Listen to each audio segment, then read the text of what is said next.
Bom, eu fiquei de ver para vocês esse Lé, não encontrei nada. Eu acho que continua sendo o Lé, é o tá aí nosso. Tá aí, é isso aí. Vamos lá. 113. De resto, essa abstenção, essa abstinência nossa, de analista, não é indefinidamente sustentada. Depois que a questão do sujeito assume a forma da fala verdadeira, da fala plena, daquela que traz à luz, que desvela o que estava velado, nós a sancionamos, quer dizer, nós a ratificamos, nós a validamos com nossa resposta de analista, embora também tenhamos mostrado que uma fala verdadeira já contém sua resposta e que apenas reproduzimos com o nosso tá aí, seu refrão. Que quer dizer isso, senão que nada fazemos a não ser dar à fala do sujeito, qual sujeito? O sujeito do inconsciente, sua pontuação dialética. E aí encerra a sessão aí, não é isso? Vê-se, portanto, o outro momento em que o simbólico e o real se conjugam. Por quê? Porque ali apareceu um menos B mais ou menos, raiz de B2 menos 4AC sobre 2A do sujeito. E já o havíamos apontado teoricamente na função do tempo, quando ele fala do tempo lógico, que é o tempo kairótico, no tempo lógico e a acessão da certeza antecipada, que está no terceiro tomo dos Écrits, em português, está na página 197. O que merece que nos detenhamos por um momento nos efeitos técnicos do tempo. Eu já falei desse artigo, não vou falar agora. Leiam. O tempo desempenha seu papel na técnica em diversas incidências, olha só. Ele se apresenta inicialmente durante a análise total e implica o sentido a ser dado ao término da análise, que é a questão prévia à dos signos, das marcas de seu fim. Tocaremos no problema da fixação de seu prazo, de seu término, desse tempo, entre aspas, prazo aí, porque depois vamos esclarecer melhor. Mas está claro desde já que essa duração só pode ser antecipada para o sujeito como indefinida. Eu fiz um trabalho no campo freudiano, quando eu era do corte freudiano, e ele foi publicado, chamado O Camelo, o Leão e a Criança. Eu tirei das 3 metamorfoses do espírito do Nietzsche.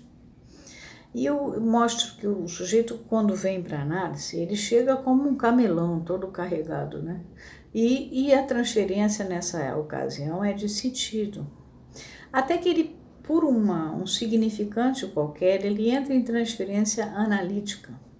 E aí ele começa o estágio de leão e ganha força e enfrenta uma porção de coisas.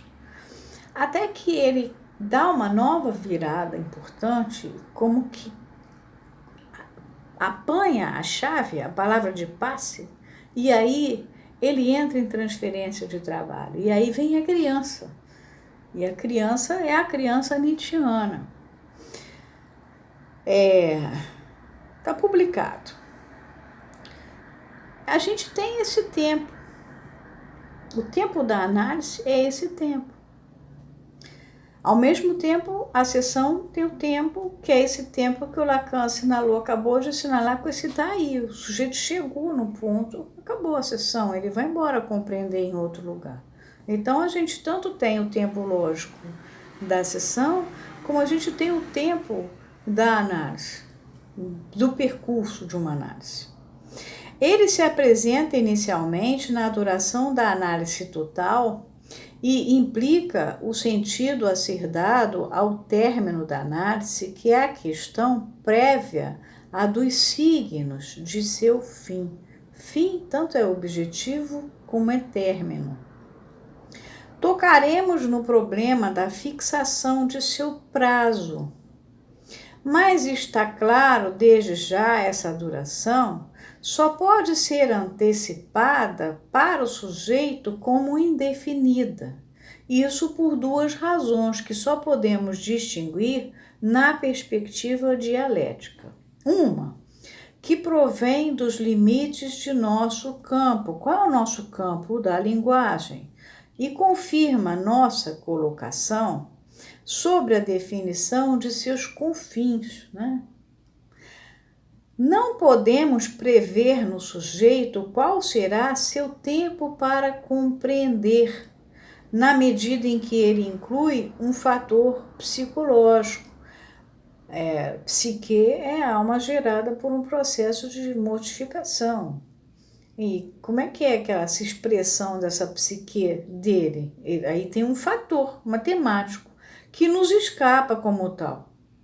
E a outra, que é propriamente do sujeito e pela qual a fixação de um termo, de um prazo, equivale a uma projeção espacializante, porque a gente tem tempo e espaço, fazendo o topos, né?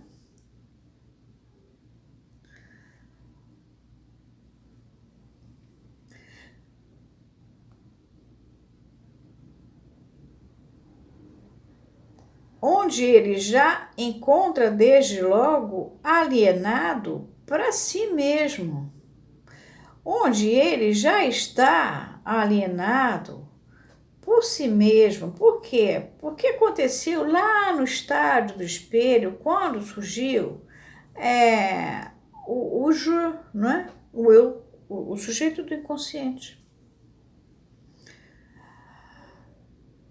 Já que o prazo de sua verdade, desse vir à luz dele, pode ser previsto, aconteça o que acontecer, na intersubjetividade intervalar, a cada momento em que a gente se encontra, é que a verdade já está dada, ou seja, restabelecemos no sujeito a sua miragem. Miragem é a fantasia, mas também a imagem especular lá do estádio do espelho. Original, do começo.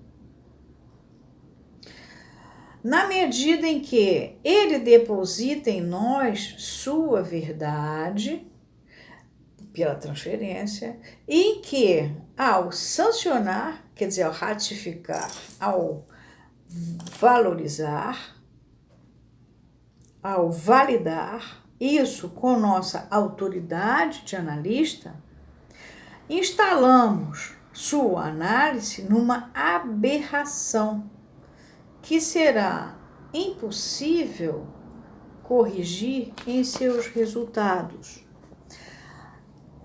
Aí o parágrafo próximo e último, foi justamente isso que aconteceu no célebre caso do Homem dos Lobos. Vocês lembram que Freud dá um prazo para acabar.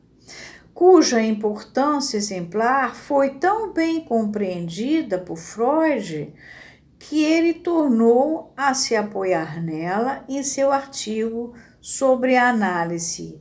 Aqui está finita ou infinita. Lacan também põe assim, só que na tradução do alemão é finita e infinita. É uma resposta do Freud ao Ferenczi. E tem uma nota aqui, eu vou dizer por que é análise finita e infinita. Porque ela se chama Die endliche und die unendliche Analyse. Muito bem. É und, não é ou, é e. Porque ela é finita, mas ela também é infinita. Aí o Lacan põe uma nota aqui.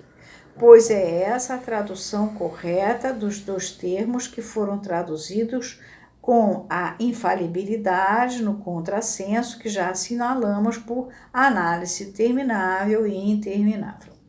Mas Na verdade, o que o Freud está colocando aqui, ela é finita, ela acaba, teu prazo.